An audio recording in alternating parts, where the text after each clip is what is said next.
जी नाज़रीन, आपको बताएं वफाकी वज़ीर मनसूबा बंदी और तरक्की एहसन इकबाल का तकरीब से खिताब। आइए आपको बरह रास्त लिए चलते हैं। कायद आज़म ने पाकिस्तान इसलिए कायम नहीं किया था कि दुनिया की गरीब पसमानदा मुल्कों की फहरिस्त में एक और मुल्क का इजाफ़ा कर दिया जाए। पाकिस्तान इसलिए कायम हुआ था कि हमने इसे दुनिया के कामयाब तरीन मुल्क के तौर पे पेश करना था। लेकिन आज 77 साल बाद जब हम अपने सफ़र का जायज़ा लेते हैं तो हमें एक मिक्स्ड स्कोर नज़र आता है। कुछ लोग मायूसियाँ फैलाते हैं, नाउमीदियाँ फैलाते हैं।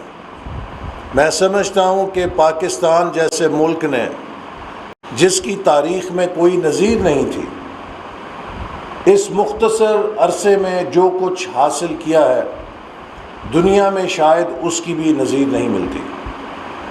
1947 में जब ये मुल्क कायम हुआ तो हिंदुस्तान ने हमारे हिस्से के वसाइल देने से इनकार कर दिया और उसका ख्याल था कि ये मुल्क 2, 4, 5 साल में, जिसे फ़कत कायद आज़म की उनके बकौल ज़िद ने कायम किया है, ये अपने तज़ादात का शिकार होके 2, 4, 5 साल में वापस हमारी गोद में आ गिरेगा। और इस सोच के तहत उन्होंने हमारे हिस्से के वसाइल रोके ताकि वो हमें इकनॉमिकली, मुआशी तौर पे स्ट्रैंगुलेट कर सकें। लेकिन सलाम करना चाहिए हमें अपने उन कायदीन को कि जिन्होंने पाकिस्तान के पहले अशरे के अंदर लाखों मुहाजिरीन के आमद के बावजूद इस मुल्क को कामयाब बनाया।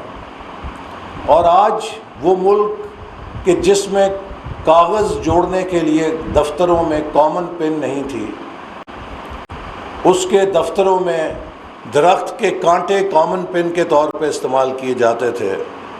आज वो मुल्क अगर दुनिया की 7वीं एटमी ताकत है तो यकीनन इस मुल्क ने कुछ ठीक। जी आपको बताएं वफाकी वज़ीर मनसूबा बंदी और तरक्की एहसन इकबाल तकरीब से खिताब कर रहे थे। अब चलते हैं मामूल की नशरियात की तरफ।